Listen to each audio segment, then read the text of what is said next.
Hi guys. आज हम एक टॉपिक कवर करने वाले हैं, डॉलर इंडेक्स। एग्जैक्ट में what exactly is the dollar index, है क्या ये डॉलर इंडेक्स जिससे लोग बोलते हैं कि मार्केट फॉल हो जाता है और पूरी दुनिया की मार्केट इसी की वजह से गिरती हैं। तो एग्जैक्टली डॉलर इंडेक्स है कहाँ से? सबसे पहले तो देखते हैं कि हम इसको कहाँ से देख सकते हैं। Best website is investing.com, marketwatch.com वगैरह भी हैं, जहाँ से आप ग्लोबल इंडाइसेस भी देख सकते हो और हमारा ये डॉलर इंडेक्स भी देख सकते हो। अभी कूल ऑफ हुआ है, अभी इसने 114 के लेवल्स भी छुए हुए हैं, अब 112.160 पे हैं। तो कूल ऑफ हो रहा है, मीन्स अपनी मार्केट थोड़ी सी रिकवर होनी चाहिए। ठीक है, हालांकि ये बात अलग है कि अगर ये मंडे को फिर से बढ़ जाता है तो फिर मार्केट फिर से जो है थोड़ा सा पेन में आ सकती हैं। अब मैं आपको बताता हूँ ये डॉलर इंडेक्स होता क्या है। डॉलर इंडेक्स कुछ नहीं है, ये आपका basically Europe, Japan, UK, Canada, Sweden, Switzerland, इनकी जो करेंसी हैं, ये जो 6 कंट्रीज़ हैं, इनकी जो करेंसी है डॉलर के मुकाबले इनका जो प्राइस चल रहा है उसके अकॉर्डिंगली ये डॉलर इंडेक्स बढ़ता घटता है। लाइक आप सभी को पता है कि इस समय पूरे दुनिया की करेंसी, जो पूरे वर्ल्ड वाइड करेंसीज़ हैं, वो डेप्रिशिएट हो रखी हैं डॉलर के आगे। डॉलर काफ़ी ज़्यादा, क्योंकि डॉलर एक इंटरनेशनल करेंसी है, तो डॉलर के आगे बाकी सारी करेंसीज इस समय डाउन चल रही हैं। आप कोई भी सर्च कर लो, यूरो चेक कर लो, जापानीज़ येन चेक कर लो, यूके का पाउंड वगैरह सब आप चेक कर सकते हो। सारी करेंसीज इस समय गिरी हुई हैं डॉलर के मुकाबले। इसी वजह से डॉलर का इंडेक्स बढ़ रहा है। जब ये सारी करेंसीज घटती हैं तो डॉलर इंडेक्स बढ़ता है। अब जैसे ही ये करेंसीज रिकवर करना शुरू करेंगी, डॉलर इंडेक्स घटेगा, मीन्स अपनी मार्केट भी रिकवर करना शुरू होगी। ठीक है, ये तो हो गई मोटा मोटी बात, what exactly is the dollar index.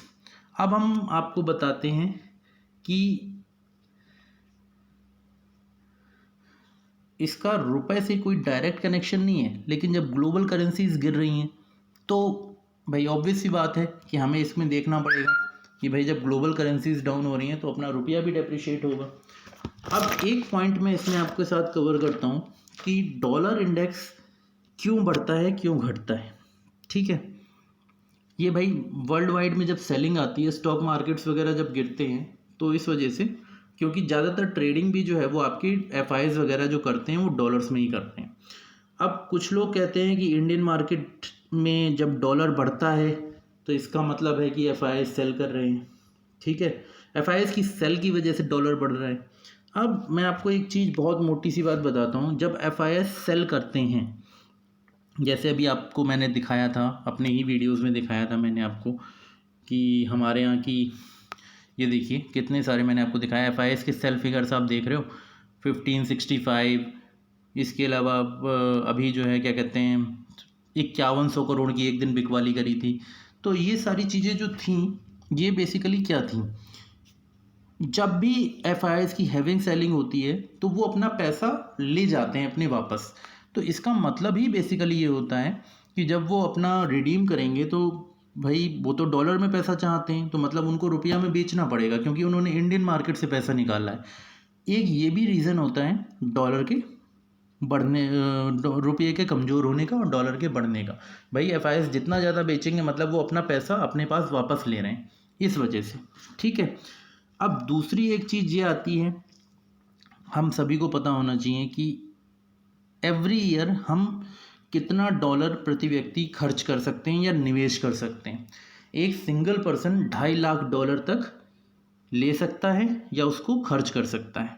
ठीक है, अब जैसे अब आपको जानना पड़ेगा कि रुपया हमारा क्यों कमज़ोर हो रहा है। रुपया कमज़ोर एक तो एफआईएस की सेलिंग की वजह से हो रहा है, दूसरा ये है कि हमारा इंपोर्ट, जैसे हम लोग गोल्ड वगैरह भी इंपोर्ट करते हैं, इलेक्ट्रॉनिक्स के प्रोडक्ट इंपोर्ट करते हैं, तो ये सारी चीज़ें एक्सपेंसिव हो गई हैं। तो एक्सपेंसिव मीन्स हमें तो डॉलर में ही पेमेंट करना है, इस वजह से ये जो है हमारा रुपया कमज़ोर हो रहा है। दूसरी चीज़ क्या है कि जो आपके ये एफडीआई जो है इस समय जो है नहीं चल रहा है। एफडीआई जब मतलब अभी फॉरेन इन्वेस्टमेंट अपने यहाँ ज़्यादा नहीं आ रहा है, इस कारणवश जो है रुपया वीक हो रहा है। ठीक है, तो ये एक चीज़ है। अब इससे IT companies and pharma companies को फ़ायदा भी होता है, कुछ टेक्सटाइल कंपनीज़ जिनको एक्सपोर्ट का ज़्यादा वो है, ज़्यादा बेनिफिट मिल जाता है क्योंकि वो एक्सपोर्ट करते हैं तो उनको रुपये में पेमेंट आता है। फार्मा कंपनीज आपकी दवाइयाँ वगैरह बाहर ज़्यादा बेचती हैं यूरोप वगैरह में, तो उनको भी डॉलर में ही पेमेंट आता है, तो उनको भी बेनिफिट है। आईटी कंपनीज़ का तो आप सभी को पता है कि सारा पेमेंट जो है वो डॉलर में ही आता है। ठीक है, अब हमें जानना है कि अगर हमारे पास डॉलर है, या मान लीजिए हमें कभी रुपये को डॉलर में चेंज कराना है या डॉलर को रुपये में चेंज कराना है, तो हमें क्या करना होगा। हम अपने बैंक से भी कांटेक्ट कर सकते हैं। बैंक 1 से 3% चार्जेस लेते हैं प्लस जीएसटी 18%, और आपको एक्सचेंज कर देते हैं। वो बैंक के अपने चार्जेस होते हैं। ठीक है, तो ये सारी चीज़ें हो गई डॉलर इंडेक्स से रिलेटेड, और बाकी ऐसा सच तो कुछ खास नहीं है। मैंने सोचा आज आपको मैं बता दूं कि एग्जैक्टली डॉलर इंडेक्स होता क्या है, क्योंकि बहुत कन्फ्यूज़न थी लोगों के अंदर कि डॉलर इंडेक्स बढ़ रहा है, डॉलर इंडेक्स क्या है, डॉलर इंडेक्स क्या है। तो ये सारी चीज़ें हैं। ठीक है, थैंक यू सो मच।